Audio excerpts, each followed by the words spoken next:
তো বন্ধুরা, তোমরা কেমন আছো? আমি ভালো আছি, আশা করি তোমরাও ভালো আছো। কেয়া লাইফস্টাইল ব্লগে তোমাদেরকে স্বাগত। তো সকাল সকাল স্নান মান করে আমি ঠাকুর ঘরে চলে এসেছি। ঠাকুর ঘরে এই যে ফুলগুলো তোমাদেরকে দেখাচ্ছি। তো তোমার ফুলের ডালটা আমার খুব ভালো লাগে তোমাদেরকে দেখাতে, যেহেতু গাছের ফুল তো সেই কারণে। তো গাছের এই ফুলগুলো না কেমন একটা হচ্ছে, যেহেতু গরমকাল তো ওই কারণে মনে হয় ফুটছে না পুরোপুরি। তো তোমার আমার পুজো মুজো দেওয়া কমপ্লিট হয়ে গেছে। কমপ্লিট হয়ে আমি যে ঘরে চলে এসেছি, ঘরে এসে একটুখানি ক্যামেরাতে ভিডিও করলাম। তো এমনি দিয়ে দেখাচ্ছি তোমাদেরকে।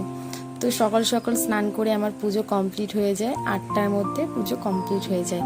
তারপরে আমি ঘরে এসেছি, এসে আমি তো তোমার তারপরে রান্নার পিসি আসেনি বলে দেরি হচ্ছে আসতে, তো আমি সকালে টিফিনটা বসিয়ে দিয়েছি। তো সকালে টিফিনটা আজকে সকালবেলায় করব চাউমিন। তো জানো তো চাউমিন করতে গিয়ে না আজকে চাউমিনটা একটু ভালো হয়নি। তো তোমার আমি ভাবছি যে পিসি আসার আগে আমি করে ফেলি সকালে টিফিনটা। তো তোমার চাউমিনটা পুরো দলা দলা পাকিয়ে গেছিলো, খুব একটা ভালো হয়নি। তো বোন এসছে আমাদের বাড়িতে, তো ও তো খেতে পারেনি, কিন্তু ও খেতে পারেনি, কিন্তু আমাদের বাড়ির লোক বলেছে ভালো হয়েছে। ওই সব থেকে এই জায়গাটাই বেশি ভালো লাগে, যে রান্নাটা করছি, করার পর আমি বুঝতে পারছি ভালো হয়নি, কিন্তু বাড়ির লোক বলছে ভালো হয়েছে, এটাই সব থেকে বেশি ভালো লাগে। তো তোমার তারপরে দুপুরের খাবারে চলে এসেছি। আজকে পটল ভাজা করেছি, বেশি আজকে কোনো আইটেম সেরকম না, একদম হালকা পাতলা পটল ভাজা। তো তোমার পাতলা করে মাংসের ঝোল, আর এদিকে ভাত আর লেবু নিয়ে নিয়েছি। তো তোমার এই যে দুপুরের খাবারটা আজকে পুরো সিম্পলের মধ্যে ছিল। তো পাতলা ঝোল, মাংসের ঝোলটা বেশি রিচ করা হয়নি, তাও রিচই মনে হচ্ছে, যেহেতু বেশি রিচ ছাড়া রান্নাই করতে পারে না। তো তোমার এদিকে দুপুরবেলায় খেয়ে দিয়ে নিয়েছি, খুব সুন্দর লাগলো মাংসের ঝোলটা খেতে। তো আমি এদিকে একে বলছি কেমন হয়েছে রান্নাটা একটু বল, তো ভিডিও করছিলাম। বল রান্নাটা কেমন হয়েছে? এরকম করে জাস্ট ওয়াও।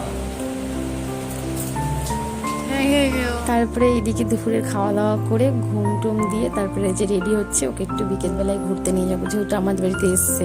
তো একটু ঘুরতে না নিয়ে গেলে ওর মনটা ভালো লাগে না ঘরের মধ্যে, তো সেই কারণেই ওকে একটু ঘুরতে নিয়ে যাব ভাবলাম। তো তোমার রাতের বেলায় ওর নাইট ডিউটি আছে, তো সেই কারণে 1 ঘন্টার জন্য ঘুরে চলে আসবো। তো আজকেও যাচ্ছি সেই জায়গাটায়, যে জায়গাটা আমার বেশি ভালো লাগে আর কি, শিব মন্দির ঘাট। তো খুব সুন্দর একটা জায়গা, আর খুব হাওয়া এখানে, এই গরমকালের জন্য তো এটা খুব সুন্দর একটা জায়গা। তো এখানে না মানে এখানে আগে এত লোক থাকতো না, তো এখানে এখন মানে সব সময় যখনই যাব তখনই প্রচুর লোক থাকে।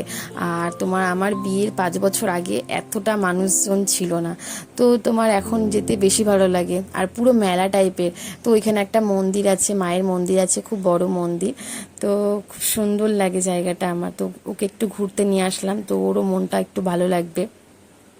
প্রথমেই বললাম যে জায়গাটা পুরো মেলার মতো। তো তোমার এই যে এসে তো একটা কানের পছন্দ হয়ে গেল, এখানে অনেক রকমের সুন্দর সুন্দর কানের ছিল, তো ওই কানেরটা পছন্দ হলো। ভোলানাথের ভক্ত তো খুব সুন্দর, তো সেই কারণে দেখো ত্রিশূল দেওয়া আছে, গণেশ ঠাকুরের বেশ খুব সুন্দর। দাদাভাই পছন্দ করে দিল ওকে, আমি দেখতেও পাইনি।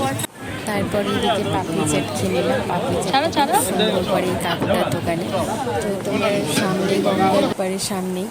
তো তোমার এইদিকে রাতে আবার খাবার খেয়ে নিলাম, ভাত আলু ভাজা নিয়েছিলাম, ডাল নিয়েছিলাম, আর তোমার নিয়েছিলাম চর্বির বড়া নিয়েছিলাম। তো চর্বির বড়াটা খুব সুন্দর, তোমাকে রেসিপিটা তোমাদেরকে কোনো একদিন শেয়ার করব তোমাদের সাথে। তো আজকের ব্লগটা এখানেই শেষ করছি, নেক্সট কোনো ব্লগে আবার তোমাদের সাথে খুব তাড়াতাড়ি দেখা হচ্ছে। তো তোমার আমাকে যারা যারা ভিডিওতে কমেন্ট করো, তাদেরকে অসংখ্য ধন্যবাদ।